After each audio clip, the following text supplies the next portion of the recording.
Thank you, everyone. My name is Joe, and I'm an alcoholic. And it's truly by God's grace and the fellowship of Alcoholics Anonymous and the program of Alcoholics Anonymous that I found in a book called Alcoholics Anonymous. I'm sober today, and for that I'm very, very thankful. Charlie. Hi, everybody. My name is Charlie Parmlett. I'm a very grateful recovering alcoholic. Hi, Charlie. Because I'm a member of the fellowship of Alcoholics Anonymous, and by the grace of the power that I found in the 12-step program of Alcoholics Anonymous, I haven't found necessary to take a drink for 10,516 days today, one day at a time, and for this I'm grateful. It's great to be here. Okay, we're going to talk now just a little bit about step 12, and then we'll be done. We don't want to go through this next chapter. We don't have the time, but I do want to look at 2 or 3 things in it very briefly. Let's go to page 92. Now, this is telling us how to work with other people, how to do our 12-step call, how to sponsor, and etc. The first paragraph says, tell him how baffled you were, how you finally learned that you were sick. Give him an account of the struggles you made to stop. Show him the mental twist which leads to the first drink of a spree. We suggest you do this as we've done it in the chapter on alcoholism. If he was alcoholic, he will understand you at once. See, this is what Silkworth told Bill to do. He will match your mental inconsistency with some of his own. If you're satisfied that he's a real alcoholic, begin to dwell on the hopeless feature of the malady. Show him from your own experience how the queer mental conditions surrounding that first drink prevents normal functioning of the willpower. In other words, we share our story, and we show him our allergy, our obsession of the mind, our hopeless condition of the mind and body, and if he's a real alcoholic, he'll match it immediately. We get his attention that way.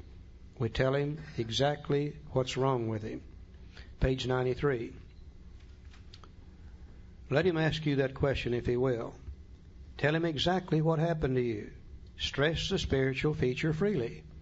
If the man be agnostic or atheist, make it emphatic. He does not have to agree with your conception of God. He can use any conception he likes, provided it makes sense to him. The main thing is that he be willing to believe in a power greater than himself, and that he live by spiritual principles, and sharing our story and telling him what happened. Then we get the idea of the need for the spiritual experience across to him, after we got his attention by talking about the problem. Page 94. Outline the program of action, explaining how you made a self-appraisal, how you straightened out your past, and why you are now endeavoring to be helpful to him. Talk to him about the program of action, take him by the hand, and walk with him through the program of action. You see, it's suggesting here that we do the same thing the first 100 did. It's suggesting here we do the same thing the Big Book does. You see, the Big Book was the 12th step in print. They could not go call on that person individually. So the book had to tell him the problem, tell him the solution, show him the program of action. Now, it's just as valid today, working with other alcoholics, as it was in 1939. We need have no question about how to 12-step. We need have no question about how to sponsor. This chapter tells us exactly how to do it. And I said to my sponsor one time, I said, well, I'm afraid to work with another person. I'm afraid I'll hurt them. And he said, Charlie, you can't hurt them. He said, they're going to die from alcoholism anyhow. That there's no way you can hurt them, and you might help yourself. So if you're not working with others yet, for God's sake, start. The 12th step has 3 pieces in it. Very briefly. The first part is the greatest promise in the book. Having had a spiritual awakening as the result of these steps. I think that promises to me that if I apply the first 11 steps in my life to the best of my ability, I will have a spiritual awakening. Now, what is a spiritual awakening? A personality change sufficient to recover from alcoholism. Bill tells us in the 12 and 12, there's many kinds of spiritual awakenings there are people in AA, but they've all got certain things in common. That is, that we're able to feel, believe, and do things we could never do before on our own strength unaided. I feel things I've never felt before. I feel love, patience, tolerance, compassion, and goodwill toward my fellow man. Before AA, I could have cared less about you. Oh, yeah, you could have some, but I always got mine first. I don't feel that way anymore. I believe things I've never believed before. I believe God is a kind and a loving God. I believe He stands ready to help any human being anywhere in the world the instant they're ready to give up on self-will and turn to Him. When I came here, I thought He was hellfire and brimstone. I thought He was a God of justice. Thank God He's not a God of justice. If He was, I wouldn't be here today, would I? Some of you guys wouldn't be here either if He was. Surely, surely He's pure mercy, pure love. Believe that with all my heart. I can do things I never could do before. By golly, I can stay sober. I never could do that before. And because of the fact I'm sober, I'm allowed to do many, many, many, many things that I never dreamed that I could ever do. Like being here, going to Iceland, riding under the Chunnel, going to Paris, France. Things that I never could do before. So surely I've had some kind of spiritual awakening. Now, I'm charged, though, with a responsibility. There really are no free rides. You do have to pay for what you receive. I am now charged with the responsibility of carrying this message to other alcoholics. Not a message, not the message, not some message, this message. What is this message? Having had a spiritual awakening is the result of these steps. I'm not like I used to be. Now, if you're in AA today and you're all screwed up and you don't feel good, if you've been doing a little drinking or even thinking about doing a little drinking, I know exactly where you're coming from. That's where I came from, too. But I applied these first 11 steps, and I had a spiritual awakening, and I'm not that way anymore. And if you don't want to be that way anymore, then you apply the first 11 steps, and you won't be that way anymore either, because you'll have a spiritual awakening. It's the only message that AA's got. Some of us start fancying ourselves as healers, marital advisors, spiritual advisors, economic advisors. God, I don't know of anybody that screwed those things up worse than we have. No, we just know one thing. And let me tell you something. The one thing we know it better than anybody alive. You and I know more about alcoholism than anybody alive. We're the only people that's ever experienced it. We know more about recovery from alcoholism than anybody alive. We're the only people that's ever done it. I think we're the luckiest people in the world. I think surely, surely, surely, God got tired of seeing people like us die back in the 1930s. I think He decided to do something about it, and He's always worked with people through people. I believe He picked Bill and Bob, the first 100. I think He picked Ebby Thatcher and Dr. Jung and Dr. Silkworth and the Oxford groupers and that whole bunch and put it together so we could have it today. Now, if that's true, and He picked people then we've got to realize that all those people are dead and gone. They're no longer here. If He picked them then surely He's still picking them today. There's not an alcoholic in this room that ought to be here. Every one of us ought to be dead. Some of us 2 or 3 times. And we said, my, wasn't we lucky last night? I don't think luck had anything to do with it. I think God picked you out, let you suffer your alcoholism so you would learn what He wants you to know. And then when He got ready to use you, He removed the obsession to drink. And that's the only reason we're here today, to be able to help other alcoholics. They tell me that 97 out of 100 of us are going to die, never even knowing we're alcoholic. If that's true, 3% of us are stumbling in the doors of AA. Less than half of us are recovering. We're talking about 1 out of 100. I used to say, God, why am I an alcoholic? Today I say, God, why am I not one of those dying from alcoholism? He's got a job for me. He's got a job for you. And it's only when you fit into God's plan for you that you really become happy. I think every human being on earth today, God's got a certain purpose for them. And I think ours is to carry this message of recovery to other alcoholics. We have the ability to avert death in countless thousands and thousands of people. Very few people have that opportunity. Carrying this message is very simple. Just do it like the book says to do it. And it always works for those that want it. If they don't want it, we can't do a thing about that. The final thing I have to do is practice these principles in all my affairs. Now, what are the principles? Oh, we hear arguments about this all the time. The principle of one is this, and the principle of the one, two is that, and No, I think he's referring to the steps.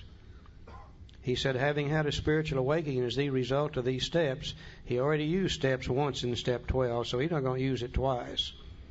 So this time he'll call them principles. Another place he calls them proposals.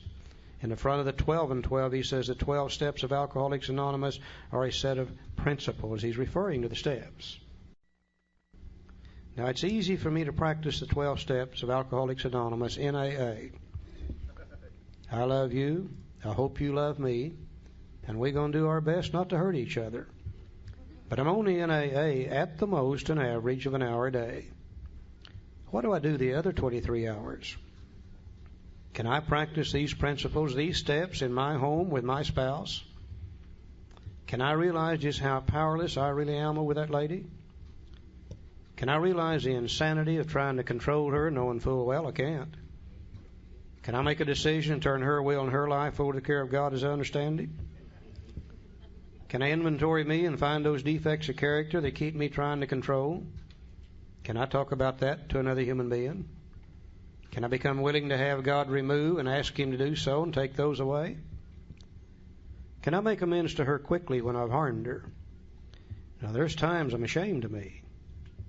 There's times I treat absolute strangers on the street with more courtesy than I treat my own wife in my own home. Just think, if I could practice these principles there with her and she with me, why, we might pick up 10, 12 hours a day where we could be peaceful, happy, and free in our home. If we don't practice them, we don't stand a chance. We're at each other's throat continually. Can I practice them with my children? If I can do this with my children, what little time I have left with them is good times. If I don't, I try to control, they resist, we have no good times at all. I might pick up another hour, 2 or 3 a day there. Can I do it on the job with my co-workers? You know, if I could do it on the job with my co-workers, well, I might be peaceful, happy, and free there for 8 or 9 or 10 hours a day. Aren't we really saying that we have a set of tools that if we practice them in all our affairs, we can be peaceful, happy, free, and serene 24 hours a day, 365 days a year if we wish to? My sponsor used to say, Charlie, you can be just as happy as you want to be. And I'd say, you old fart, you have no idea what you're talking about. Today I hear myself saying, you can be just as happy as you want to be. You got the tools to do it with. Now make no mistake, God is not going to do this for you. Other people are not going to do this for you. But you, with God's help and the help of other people, can do it for yourself. I think we're the luckiest people in the world.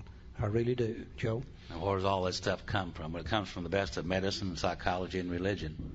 And there's a story in that other book about this fellow. He was walking around practicing these principles and carrying this message. And one night he told the people there, he said, the things that I do, you can do also, and even greater. Well, a couple of guys heard this, and they went back to the little village. They had a sick friend there. They brought him to the meeting the next night. Now, I like to think they were alcoholics, because they went up on the roof and they chopped a hole in the roof. And they let the guy down in there. And he looked at that guy and he looked up at them and he said, why, it's by your faith that this man was healed. See, it was by the faith of the people in the fellowship of Alcoholics Anonymous when I arrived that I was able to hang around till I could come to believe, so that I could come to take some decisions, so that I too could come to have faith. The fellowship of Alcoholics Anonymous is extremely important to me. It was by their faith for me. Later on, he was in a little town called Cernan. And after the meeting that night, and he was leading the meeting or speaking at the meeting, and after the meeting that night, they were standing around smoking cigarettes and drinking wine, I guess, or coffee or whatever they were doing. And they were talking. And they told him a fellow they had locked in a cave on the side of the hill. Now, this might have been the First Treatment Center. I don't know. And he said, I want to go up and talk to this guy. I said, no, you don't want to talk to this guy. This guy is full of resentments, and he's full of fear. He's harmed a lot of people. We've got him chained to the wall up there so he won't harm himself or other people. You don't want to go up and talk to him. He said, yeah, I do. I said, what's his name? He said, his name is Legions, for he is many. Many defects of character, you see. So he went up there and talked to this guy for a little while and turned him loose. Cut loose of his resentment, cut loose of his fear, cut loose of his guilt, shame, remorse, and set him free. Now, he wrote a little step for us right here. Because the other people that he'd helped, those other 12 guys he'd helped, he took them with him. And Legion wanted to go with him. He said, can I go with you and do what you do? And he said, no, Legions. He said, I want you to stay here and tell people what happened to you. I think they call that pass it on, is what Bill Wilson said. Is Barbara in the room? Barbara, you here? Where are you, hon? Yeah, stand up. I want you all to meet Barbara in case you haven't got to meet her. Okay. Yeah.